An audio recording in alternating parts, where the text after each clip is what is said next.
बांग्लादेश के क्रिकेटर शकीब अल हसन अब सियासी पिच में खेलते नजर आएंगे। वहीं बांग्लादेश की प्रधानमंत्री शेख हसीना 5वीं बार प्रधानमंत्री बनने जा रही हैं। पड़ोसी देश बांग्लादेश के आम चुनाव के नतीजे साफ हो गए हैं। सत्ताधारी आवामी लीग एक बार फिर बांग्लादेश में वापसी कर रही है। इसकी सुप्रीमो शेख हसीना 5वीं बार बांग्लादेश की प्रधानमंत्री बनने जा रही हैं। 350 सीटों वाली बांग्लादेशी संसद में आवामी लीग ने बहुमत का आंकड़ा पार कर लिया है। इन चुनावों में बांग्लादेश के क्रिकेटर खिलाड़ी शकीब अल हसन ने भी जीत हासिल की है।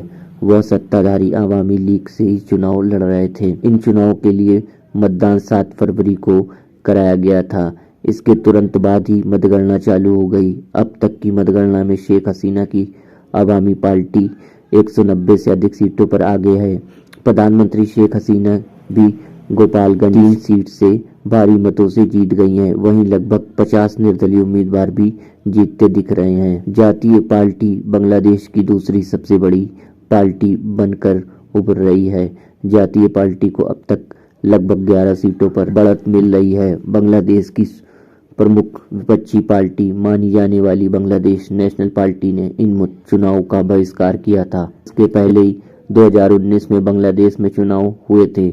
इसमें शेख हसीना की आवामी लीग को 350 से 306 सीट मिली थी। बांग्लादेशी क्रिकेटर खिलाड़ी शकीब अल हसन ने बोगरा 1 सीट से जीत हासिल की है। उन्होंने इस चुनाव में अपने निकट प्रतिद्वंदित को 1.5 लाख से अधिक मतों से हराया।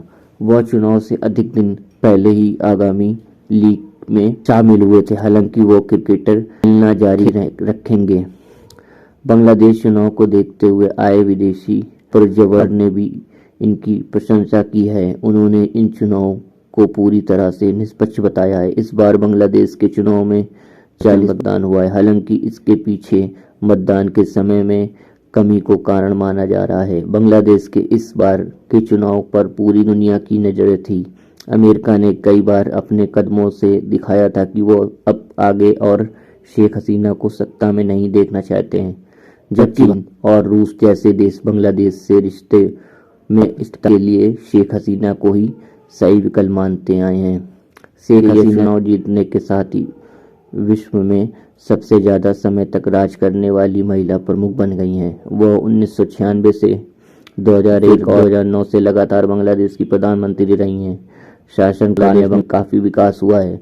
उन्होंने बांग्लादेश को काफी तेज विकास दर दिलाने में सफलता पाई है। भारत से रिश्तों में भी शेख हसीना के सत्ता में आने के बाद काफी बढ़ोतरी हुई है। शेख हसीना से पहले बांग्लादेश की प्रधानमंत्री रही खालिदा जिया के समय में बांग्लादेश से भी आतंकी आना भारत में बढ़ गया था। 1-2 आतंकी संगठन भी बांग्लादेश में अपना बेस बना चुके थे। शेख हसीना के शासन के दौरान बांग्लादेश और भारत के कई विवाद सुलझाए हैं।